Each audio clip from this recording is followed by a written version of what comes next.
Polina always considered herself a strong woman. She started working at the age of 17. She spent all her free time on part-time jobs. By the age of 30, she had saved up for a down payment on an apartment. It took her another 5 years to pay off the mortgage. Now it's really mine, Polina said proudly, holding the documents for her property in her hands. At first, she admired her small 2-room apartment in a residential area. Polina changed something every month. She would hang up new curtains or screw in shelves. The apartment became cozier and more familiar day by day. She met Igor at a mutual friend's birthday party. He was tall, had a pleasant smile and a good sense of humor. She liked him right away. Polina was not looking for a serious relationship. After a painful breakup with her previous boyfriend, she wanted to take a break from all this. "Let's just go for a walk," Igor suggested after the party. These walks dragged on for months. Gradually, Igor moved his things to her place. Polina did not object. She liked to come back to the apartment where they were waiting for her. "You have it very cozy here," Igor often said, lounging on the couch. They had a modest wedding for their own a year later. Polina thought that Igor valued her independence. At first, it was like that, but then something changed. Her husband began to say, "Our apartment has some special intonation. Maybe we should exchange our apartment for something bigger?" Quote, Igor suggested it once at dinner. "With what money?" Polina was surprised. "All my savings went on repairs. Can we think of something?" Quote, her husband shrugged and changed the subject. This conversation made Polina wary. Igor was not distinguished by financial stability. He often changed jobs. Sometimes he worked as a courier, sometimes as an administrator in a fitness club, sometimes as a salesperson in an electronics store. Nothing kept him there for long. "The boss there is unbearable," Igor complained, having quit yet again. "Maybe I should get a degree?" Polina suggested cautiously. "I could help pay for the courses." "Why?" "I earn a decent amount as it is." My husband was offended, but it was barely enough to cover his expenses. He barely contributed to the general budget. Polina did not insist. Her salary as a manager was enough for both of them. But sometimes she was irritated that Igor did not strive for more. "Life is so unfair," he said, lying on the couch with his phone. "Everything for some, nothing for others." Polina met his mother Tamara Petrovna before the wedding. A short, plump woman with a perpetually dissatisfied face. She immediately began to talk about her hard life. Quote, "The pension is a pittance," Tamara Petrovna sighed. "The house is old, it's about to fall apart, and I'm alone without a man's help." Quote, Polina nodded politely. She saw how Igor changed next to his mother. He became helpful, fussy, constantly asking if they needed help. After the wedding, Tamara Petrovna began to visit their home often. She came empty-handed, but with a mouth full of complaints. Either her blood pressure was jumping, or the neighbors were noisy, or the Siani store had raised the temperature again, and my youngest, Vovachka, had completely gotten out of hand. One day, my mother-in-law said over tea, "He borrowed money from some people and wouldn't give it back. They're already threatening. I don't know what to do." "Hasn't he tried working?" Polina couldn't take it anymore. "What kind of work is there now?" Tamara Petrovna threw up her hands. "All the places are taken, not to mention yours. Look at the apartment she snatched up." Polina remained silent. It was the last thing she needed to explain that she hadn't snatched up the apartment, but bought it with her own money. A month later the mother-in-law came with a specific request. "Vovachka needs help with his debt, otherwise there will be trouble," she declared right from the doorway. "I was thinking here, you could sell the apartment." "What?" Polina was taken aback. "I said, you will sell the apartment," Tamara Petrovna continued confidently. "We will pay off the debt, and you will move in with me. I have a big house, there is enough room for everyone." "Sorry, but no," Polina said firmly. "I am not going to sell my apartment to pay for other people's mistakes." "What other people's?" The mother-in-law was indignant. "Vovachka, your husband's brother. You should help your relatives." After this conversation, Igor changed a lot. He became sullen and irritable. He often reproached his wife for her callousness. "You have become completely different," the husband said in the evenings. "In my family, we have always helped each other." "I understand, but what does my apartment have to do with it?" Polina was perplexed. "No longer yours, but ours. I'm not here instead of furniture," Igor answered coldly. "And you behave as if you are not part of our family." The mother-in-law now came by almost every day. Her complaints took on a new tone. Quote, "Oh, how hard it is to be alone in the house." Tamara Petrovna sighed. "The water is heavy, there is no one to carry firewood. I am too old for this." Polina silently listened to these lamentations. She guessed what her mother-in-law was getting at. She was being prepared for the idea of moving. As if moving to Tamara Petrovna's house was a done deal, and then, under the cover of the noise, they could sell her apartment. Mom is all alone. It is hard for her. Igor started one day. The house needs repairs. She needs help with the housework. And what are you suggesting? Polina tensed up. Maybe she should think about moving in with her. As if her husband would have said it casually, Polina pretended not to hear, but inside she was seething with indignation. She was not going to become an unpaid assistant in someone else's house, especially in the house of a woman who saw her only as a wallet. Tamara Petrovna moved on to direct hints. She stopped beating around the bush. Quote, I'm so tired, Polina, don't you feel sorry for me? She asked one day at dinner. I'm not going to live forever, and soon I'll need constant care. Polina looked at her mother-in-law. The room fell silent.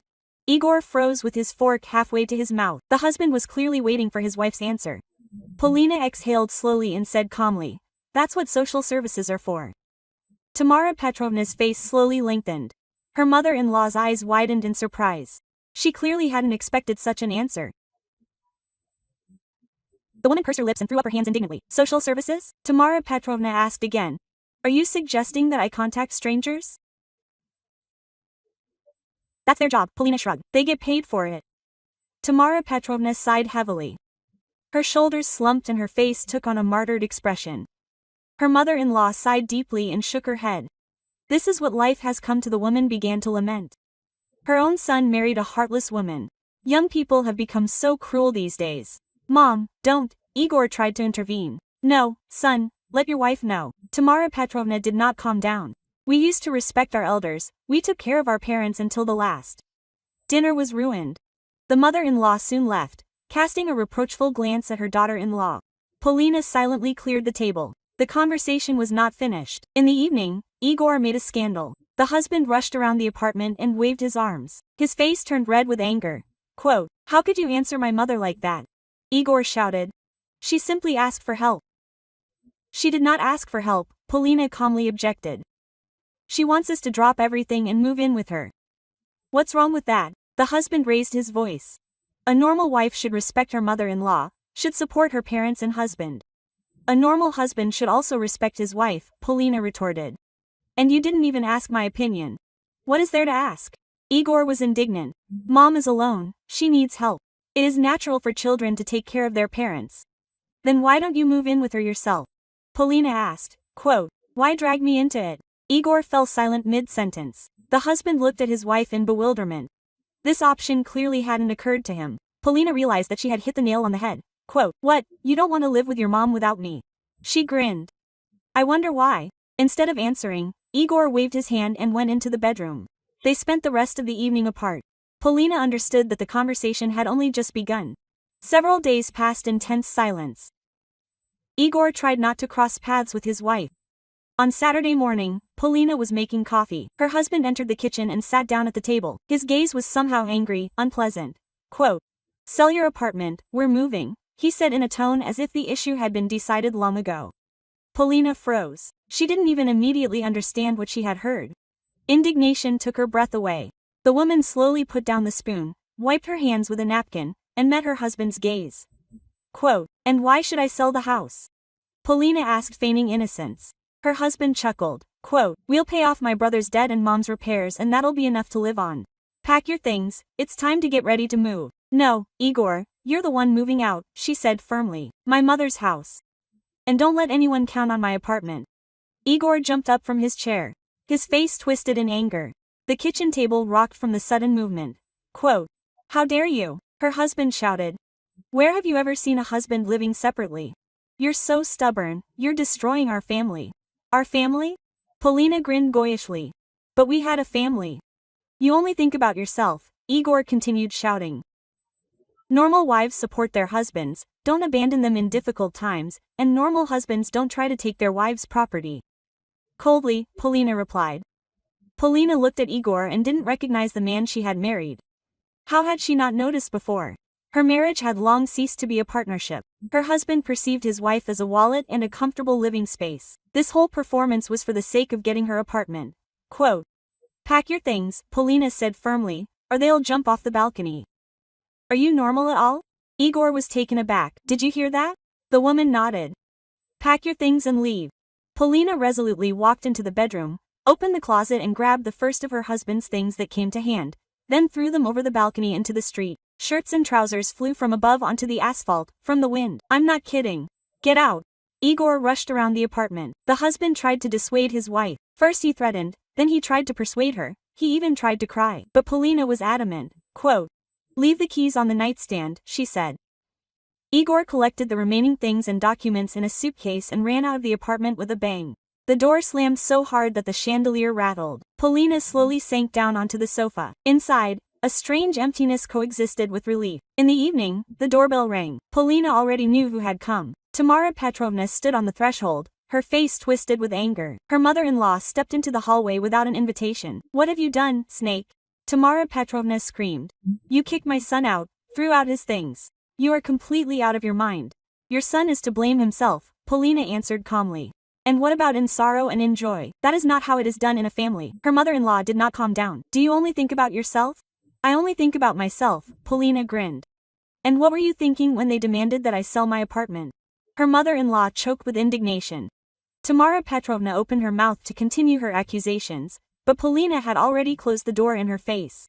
Curses could be heard from the entrance for a long time. A week later, Polina filed for divorce. A heavy burden had fallen from her shoulders.